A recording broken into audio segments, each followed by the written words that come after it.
What's going on, everybody? This is Bradley Core with eXp Realty in Pensacola, Florida. Wanted to make a really quick video talking about, and this is part 2 to my foreclosure video that I made a couple days ago. This is kind of providing a layout of some of the solutions and some of the options that you have to delay and even possibly prevent the foreclosure from even going, full circle. So I'm gonna make this really quick, and I'm also not a financial advisor. I want that to be very clear.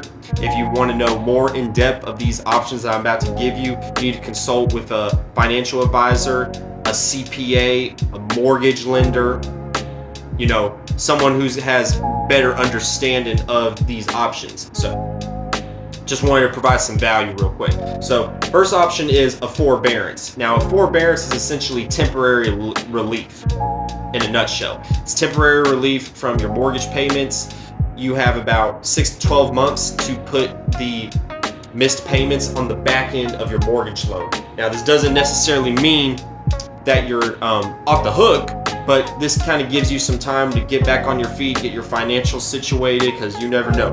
When life happens, life just happens. So this gives you a chance to kind of get back on your feet financially, get your ducks in a row. But now you still got to pay off, your mortgage, and you still got to pay your missed payments, but you have a pause on that essentially when you do forbearance. Okay, here's another thing, a cure payment. Now, what a cure payment is essentially is that your payments are spread out more, 12 to 24 months, smaller payments, and essentially it cures the past due amount. So basically, it's just smaller payments. It's not, overwhelming amount of payments that you have to make on your mortgage. So once again, if you're in financial crisis, if you're in a bind, this could be a little bit of a help to be able to kind of get you back on your feet as far as, delaying the foreclosure process. Loan modifications. Now, a loan modification is essentially what it is. Modifying the loan. You got to provide financials, you got to provide bank statements, you got to provide work history, and you can also negotiate with the lender the terms of the loan modification. Now, there's also a refinance. Now, from what I've been hearing, it's not necessarily wise to do a refinance when you're in foreclosure because you're on default of your loan, and that affects your credit. So a refinance is a credit-based activity. So if you are going through a foreclosure, meaning you're in default on your mortgage payments, then this probably isn't the wisest thing to do because it's not really a viable option. But it's there if you can possibly do it, but more than likely you won't be able to do it, to be honest with you.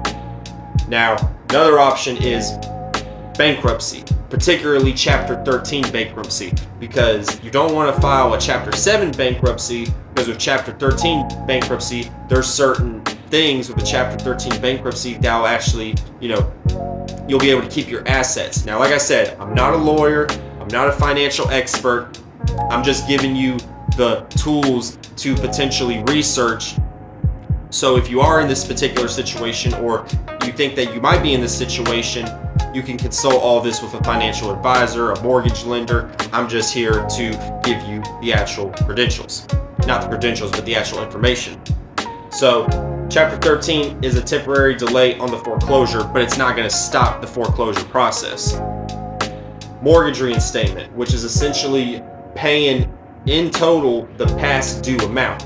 Now, if you're able to pay off the past due amount, this is a great option because then you're actually in the clear as far as, ending the foreclosure process. Now, usually the mortgage lender that you got your loan with will usually send a reinstatement later once you're in notice of default, and it's up to you to fill this out and be able to actually start this reinstatement process. And you can't negotiate the reinstatement process with the lender. And the last option, which is really like the last resort option out of all of these, if you can't do any of these, sell the property, aka a short sale. And essentially what a short sale is that you're selling the property for less than the outstanding mortgage balance. And the reason you would want to do this is because you can sell the property, you can move on, and it actually has no effect to your credit whatsoever. So if you're in a position where you just need to sell the property and just move on, find a new house, get back on your feet in any way, shape, or form, this would be the last option that you could do. And once again, I want to say that I'm not a financial advisor, but I just wanted to give and lay the groundwork for some tools that you could use to do your own research and consult with a financial advisor and a mortgage lender to better help you if you are in a position where you are in foreclosure, or you might be getting close to foreclosure if you're in a financial bind. And this is Bradley Core of eXp Realty signing out. I hope you found this information helpful, and until next time, y'all take it easy. If you need help buying or selling a home anytime soon or in the future, call me at 850-525-1686. Y'all have a blessed night.